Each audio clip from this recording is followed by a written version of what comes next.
اعوذ باللہ من الشیطان الرجیم بسم اللہ الرحمن الرحیم۔ حضرت عمران بن حسین رضی اللہ عنہ روایت کرتے ہیں کہ ایک شخص رسول اللہ صلی اللہ علیہ وسلم کی خدمت میں حاضر ہوا اور اس نے السلام علیکم کہا اور وہ شخص بیٹھ گیا۔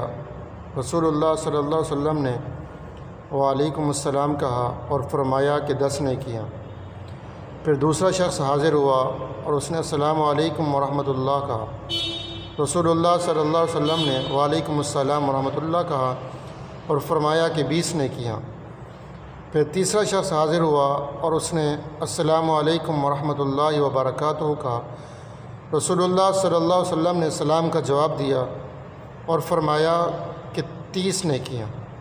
تو سامعین محترم، جب بھی کسی سے ملا کریں تو پورا سلام کیا کریں۔ سلام کرنے کی اسلام میں بہت بڑی فضیلت ہے۔